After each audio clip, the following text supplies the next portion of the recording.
عمران خان کے حوالے سے جو ہے وہ معاملہ طول پکڑ گیا ہے اور سنجیدہ بھی ہو گیا ہے، اور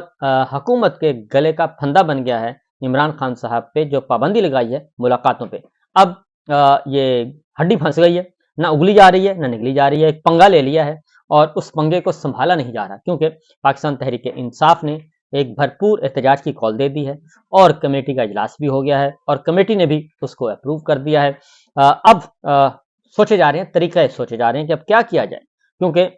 میں آپ کو ایک خبر آپ کے ساتھ شیئر کرنے لگا ہوں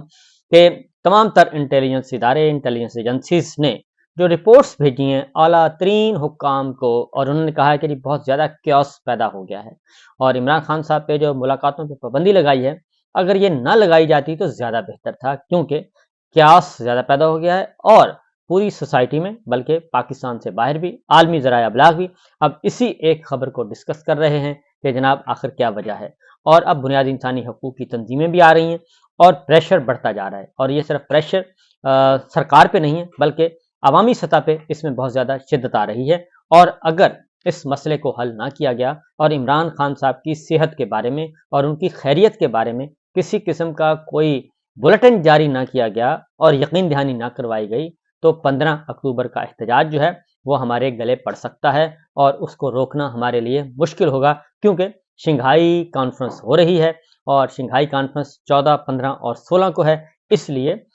یہ مسئلہ بن سکتا ہے اچھا خاصا، اس لیے اس پہ غور و خوض کریں، ابھی 2 دن ہمارے پاس باقی ہیں۔ اب جناب اس میں مزید جو ہے ناہنجاروں نے اس میں مزید جلتی پر تیل کا کام کیا، اور عظمیٰ خان اور علیمہ خان صاحبہ کی جب فزیکل ریمانڈ مسترد ہوا تو انہیں اڈیالہ جیل منتقل کیا جانا تھا، لیکن عظمیٰ خان اور علیمہ خان صاحبہ کو اڈیالہ جیل منتقل کرنے کے بجائے انہیں کر دیا گیا جہلم کی جیل میں،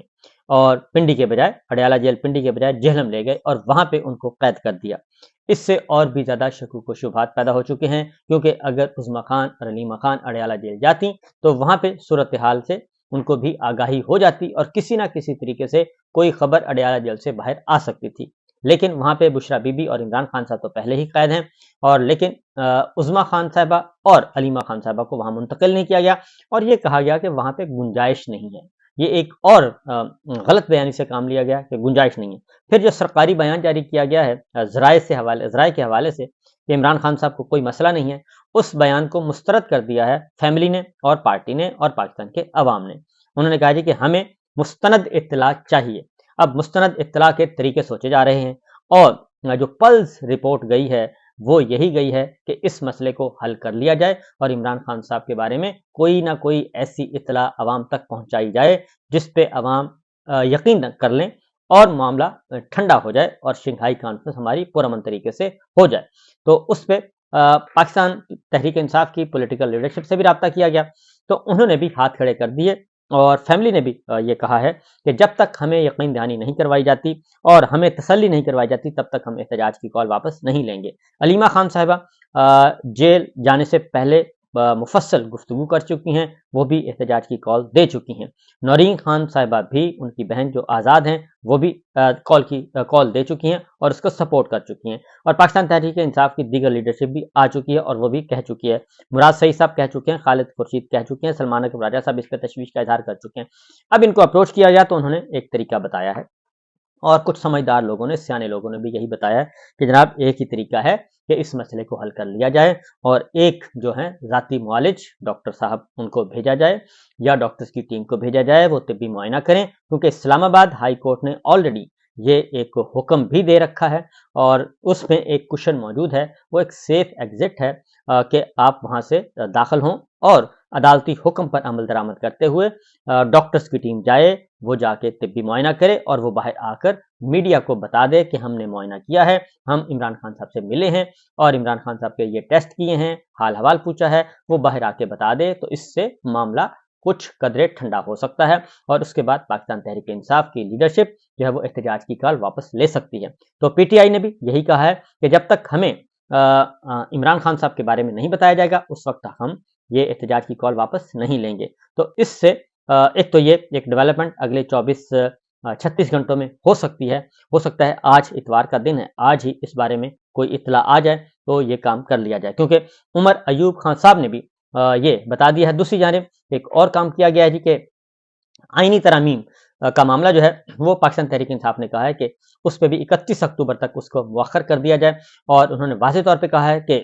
جب تک ہماری عمران خان صاحب سے ملاقات نہیں ہوگی، ہم ان آئینی ترامیم کے حوالے سے جو تجاویز آ رہی ہیں، خواہ وہ پیپلز پارٹی کی طرف سے ہیں، جے یو آئی کی طرف سے ہیں، اور ہماری اپنی پارٹی کی جو ان پٹ ہے وہ بھی ہم اسی وقت تک آپ کو سبمٹ کروا سکیں گے جب تک کہ ہم عمران خان صاحب سے ملاقات کر کے ان سے اپروول نہ لے لیں، کیونکہ ساری اتھارٹی، سارا اختیار جو ہے عمران خان صاحب کے پاس ہے۔ اس لیے انہوں نے بھی یہ کہہ دیا ہے کہ جناب ہم یہ کام نہیں کر سکتے، از خود ہمیں عمران خان صاحب سے ملاقات کرنی ہوگی، اور ملاقات کرنے کے بعد ہی ہم کوئی بات کر سکیں گے۔ لہٰذا جو آئینی ترامیم پر مشاورت کا عمل ہے وہ 31 اکتوبر کے بعد تک بات کی گئی ہے کہ اس کو وہاں تک لے جایا جائے اور اس کو ایک نارمل وے میں بات کی جائے، تو وہ بھی ایک معاملہ اٹک چکا ہے۔ ایک اور مصیبت آن پڑی ہے، مولانا فضل الرحمان صاحب کو انہوں نے تڑی لگائی تھی کہ جی ہمارے پاس بندے پورے ہیں، اور اگر آپ چاہیں تو دیکھ لیں، فیصلہ کر لیں۔ تو عمران خان صاحب یہ جو مولانا فضل الرحمان صاحب کو جو تڑی لگائی وہ الٹا پڑ گئی ہے، اور مولانا فضل الرحمان صاحب نے یہ کہا ہے کہ جناب ٹھیک ہے، پھر آپ اپنے نمبرز پورے کریں اور کروائیں جو کچھ کروانا ہے، ہم اس میں شامل نہیں ہوں گے، اور ہم کسی بھی صورت میں کسی بھی نہ پیپلز پارٹی کے مسودے کو سپورٹ کریں گے اور نہ ہی نون لیگ کے مسودے کو سپورٹ کریں گے۔ آپ نے جو کرنا ہے کر گزریں، باقی کام جو ہے وہ اس معاملے میں ہم اپنا منہ کالا نہیں کروائیں گے۔ لہٰذا یہ میسج بھی جا چکا ہے۔ پھر ایک اور مصیبت آن پڑی، اور وہ ہے متحدہ قومی موومنٹ۔ انہوں نے بھی ایک واضح طور پر اعلان کر دیا جناب، اور انہوں نے کہا ہے کہ ایم کیو ایم نے کہ آئینی ترامیم کی حمایت کے لیے ہمارے ساتھ بھی اس طرح معاملات طے کیے جائیں۔ یہ تو نہیں ہو سکتا کہ ہم ان آئینی ترامیم کو بالکل سکت مل مائیا یہ کام کریں، ہم یہ تو نہیں ہو سکتا کہ ہماری کوئی بھی بات نہ مانی جائے، اور آپ جو ہیں باقی سب کی، جس کا ایک ووٹ ہے اس کی بھی بات مان رہے ہیں، جس کے 2 ہیں ان کی بھی بات مان رہے ہیں۔ تو ہمارے پاس تو فارم 47 کی بھرمار ہے، ہمارے پاس تو بہت زیادہ تعداد ہے، تو اس لیے ہمارے ساتھ معاملہ طے کریں۔ اور انہوں نے کہا ہے کہ آئینی ترامیم کی حمایت کے لیے بلدیاتی اداروں کے یہ اختیارات جو ہیں وہ ہمیں واپس کیے جائیں۔ بلدیاتی اداروں کو بااختیار بنانے کے لیے ایم کیو ایم کے مسودے کو ترامیم کا حصہ بنایا جائے، اور ایم کیو ایم نے آرٹیکل 140A کی ترمیم کے حوالے سے مسودہ وزیر اعظم کو پیش کر دیا ہے۔ یعنی یہ جو شیطان کی آنت کی طرح جو غیر آئینی عدالت کا قیام ہے اور غیر آئینی ترامیم ہے، یہ شیطان کی آنت کی طرح پھیلتے ہی جا رہے ہیں اور یہ سکڑنے کا نام نہیں لے رہے۔ اس لیے انہوں نے کہا ہے کہ نون لیگ کی اعلیٰ سطحی وفد اسحاق ڈار کی سربراہی میں ایم کیو ایم مرکز حیدرآباد آئے گا، اور جب آئے گا تو ہم ان کے سامنے وہ تفصیلی معاہدہ ان کے سامنے رکھ دیں گے کہ جناب یہ معاہدہ ہمارے درمیان طے پایا تھا، تو بہتر ہے کہ اس معاہدے پہ عمل کیا جائے، اور اس کے بعد ہم بات چیت کو آگے بڑھائیں گے۔ تو یہ صورتحال اس وقت تک کی موجود ہے۔ آئینی ترامیم کے حوالے سے بھی مکمل طور پر بریک لگی ہوئی ہے، اور انکار کیا جا چکا ہے، اور کسی قسم کی کوئی نہیں بات مانی جا رہی۔ ایک اور خبر جو ہمارے پاس موجود ہے جی، وہ ہے ایک ڈنڈا آئی ایم ایف کی طرف سے بھی آ چکا ہے، اور وہ ڈنڈا بھی بڑا بھاری بھرکم ہے، اور اس کے مطابق آئی ایم ایف یہ کہہ رہا ہے، وہی بات کہہ رہا ہے آئی ایم ایف جو عمران خان کہتا ہے کہ پاکستان میں کرپشن کے خاتمے کے لیے آئی ایم ایف نے ڈو مور کا مطالبہ کر دیا ہے، اور انہوں نے کہا ہے کہ کرپشن کے خلاف مقدمات میں سیاسی مقاصد کے لیے جو ہراسگی ہے، وکٹمائزیشن ہے، اس کو ختم کیا جائے، اور سپریم کورٹ کے فیصلے کی روشنی میں نیب کو زیادہ آزاد اور خود مختار بنانے کے اقدامات کیے جائیں، یہ آئی ایم ایف کہہ رہا ہے۔ عمران خان صاحب بھی یہی کہتے ہیں کہ یہ جو نیب ہے اس کو غیر سیاسی بنایا جائے، اس کو انڈیپینڈنٹ بنایا جائے، یہ اپنے کام کرے، لیکن اپنی من پسند جو ترامیم ہے کر کے، اور اس کو پولیٹیکل وکٹمائزیشن کا جو ذریعہ بنایا جاتا ہے، اس میں اب آئی ایم ایف جو ہے وہ بھی میدان میں آ چکا ہے۔ وہ کہتا ہے کہ یہ سارے کا سارا جو ہے وہ صحیح نہیں ہو رہا، اور پاکستان میں کرپشن کے معاملات جو ہیں وہ بڑھتے جا رہے ہیں، اور آئی ایم ایف نے پاکستان میں سرکاری بد انتظامی کی بھی نشاندہی کر دی ہے، اور انہوں نے کہا ہے کہ نیب کو ختم کرنے کے بجائے مزید خود مختار بنانے کی تجویز دی ہے، اور تاکہ نیب جو ہے وہ احتساب کے عمل کو مؤثر بنا سکے۔ پاکستان میں کرپشن ختم کرنے کے لیے تحقیقاتی نظام بہتر بنایا جانا چاہیے، اور جون 2025 تک کرپشن کے خاتمے کے لیے ایکشن پلان تیار کیا جائے، اور انسداد کرپشن کے لیے اقوام متحدہ کے کنونشن کی روشنی میں جائزہ رپورٹ تیار کی جائے، کرپشن کے خلاف مقدمات میں سیاسی مقاصد کے لیے ہراسگی کو ختم کیا جائے، اور سرکاری اداروں کی کمزور قانونی صلاحیت کو بہتر بنایا جائے۔